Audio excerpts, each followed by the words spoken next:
Assalamualaikum warahmatullahi wabarakatuh. Let me introduce myself. I'm Syil Amon Maharani Edel Fitria.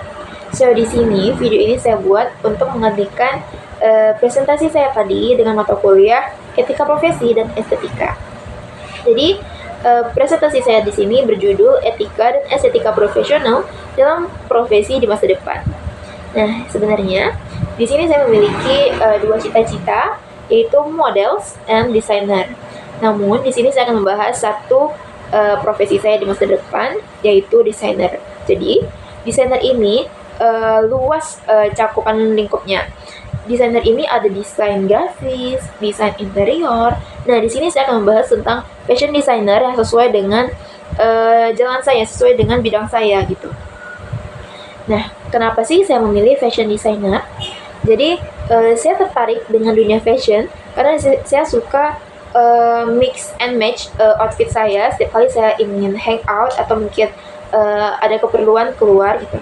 Nah, terkadang juga saya senang melihat fashion parade baik di secara langsung atau lewat media sosial. Nah, itu membuat saya terinspirasi untuk terjun ke dunia busana karena baju-baju mereka kelihatan kreatif seperti itu, kelihatan wow. Nah, jadi salah satu alasan saya juga fashion designer ini juga mendorong perubahan sosial dengan menyuarakan isu seperti keberagaman, pelestarian budaya melalui motif batik dan tenun, lalu hingga memajukan ekonomi kreatif sehingga dapat menginspirasi hingga mengedukasi masyarakat melalui visual busana yang dirancang. Nah, contohnya nih, untuk pelestarian keberagaman budaya Indonesia seperti ini, mereka menggunakan motif batik atau tenun hingga baju kebaya gitu yang dimodifikasi oleh mereka seperti itu. Lalu apa sih prinsip dari etika dan estetika yang dijalani selama saya menjadi profesi desainer? Yang pertama itu mengutamakan kualitas dan kuantitas karya. Yang kedua bersikap jujur dan bertanggung jawab. Ini harus dimiliki oleh seluruh profesi. Lalu berani berinovasi dan tetap menjaga nilai-nilai etika yang harmonis dan sesuai konteks budaya. Lalu menjunjung tinggi integritas profesional dengan transparansi dan menerapkan tanggung jawab sosial dalam desain dengan mempertimbangkan aspek keberlanjutan dan dampak lingkungan. Lalu dalam berpenampilan, dalam estetika profesional ini, berpenampilan itu desainer fashion ini bebas berpenampilan, namun tetap sopan. Dia tidak mengganggu khalayak seperti itu. Dia tetap berkreativitas dalam berpenampilan, tetap mix and match outfit, tetapi dia tetap sopan dan tidak mengganggu khalayak. Lalu cara berkomunikasinya itu tetap sopan, santun dengan tutur yang indah, dan jelas saat mengungkapkan sesuatu yang ingin disampaikan agar tidak terjadi kesalahpahaman. Lalu cara melayaninya itu dengan cara berempati gitu. Contohnya kita mendengarkan pelanggan dengan senang hati dan menerima masukan dari mereka. Lalu peran profesi fashion designer itu dalam dukungan kesejahteraan keluarga yang pertama ialah mendorong kolaborasi brand lokal dengan bahan ramah lingkungan, menciptakan lapangan kerja keluarga yang harmonis dan berkelanjutan. Lalu dalam dukungan pendidikan itu ialah memberikan pelatihan upcycling dan sustainable fashion kepada komunitas, lalu meningkatkan literasi lingkungan dan kewirausahaan. Lalu dalam dukungan masyarakat ialah mengedukasi kepada masyarakat melalui seni pada busana, seperti yang saya tunjukkan tadi. Ia mengedukasi bahwa pelestarian budaya Indonesia itu sangat beragam gitu, baik dalam batik, tenun, atau mungkin dia berupa bordir gitu, dan lain-lain. Lalu dalam dukungan busana ialah menyediakan busana yang upcycling dari limbah tekstil, lalu menghasilkan pakaian unik, terjangkau, dan ramah lingkungan untuk kebutuhan sehari-hari keluarga. Jadi dia nggak ngerusak lingkungan gitu. Nah, terkadang limbah-limbah kain perca itu kita dapat mendaur ulangnya lagi menjadi sebuah karya seni lagi, menjadi sebuah busana lagi yang indah gitu, yang kreatif. Lalu kasus yang dapat saya ambil, kasus pelanggaran etika dan estetika ini saya mengambil pada kasusnya si Adidas yang menggugat desainer Thom Browne pada 2021 atas dugaan pelanggaran merek dagang 3 garis yang ikoniknya yang digunakan sejak 1949 dengan klaim motif 4 garis. Dan Bruce Grain Signature, Browne meniru dan membingungkan konsumen sejak debutnya sekitar 2004. Nah, ini punyanya Adidas.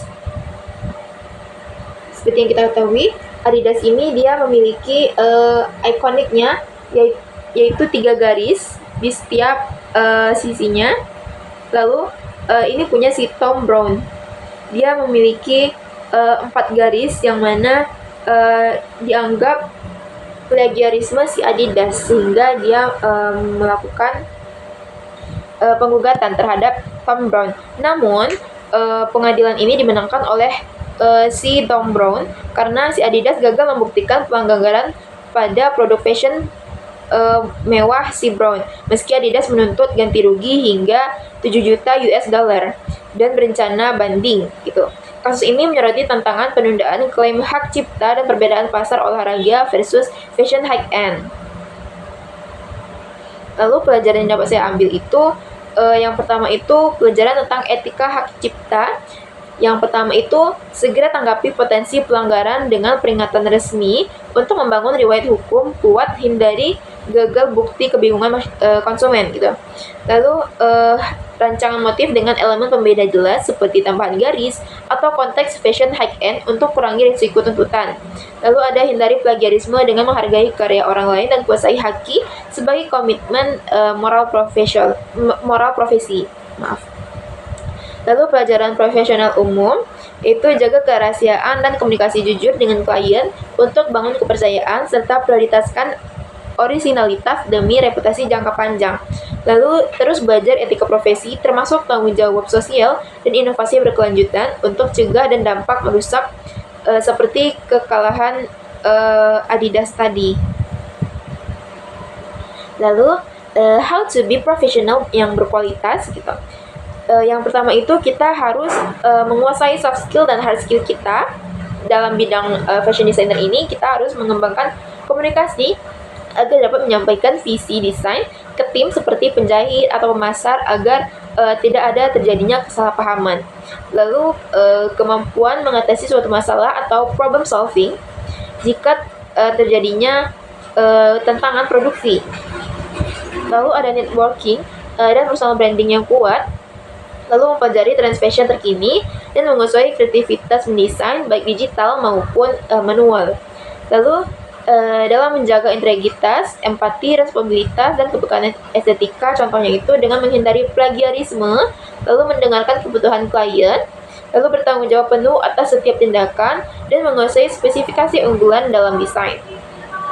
Nah, agent of change dalam profesi fashion designer ini berkontribusi dengan mendorongkan inovasi tren, mengadaptasi teknologi dan memengaruhi perubahan budaya fashion melalui desain berkelanjutan gitu. Lalu tantangan profesi pada masanya, yang pertama itu tantangan masa kini itu persaingan dengan brand fashion itu sangat ketat gitu, karena mereka menawarkan produk cepat dan murah gitu.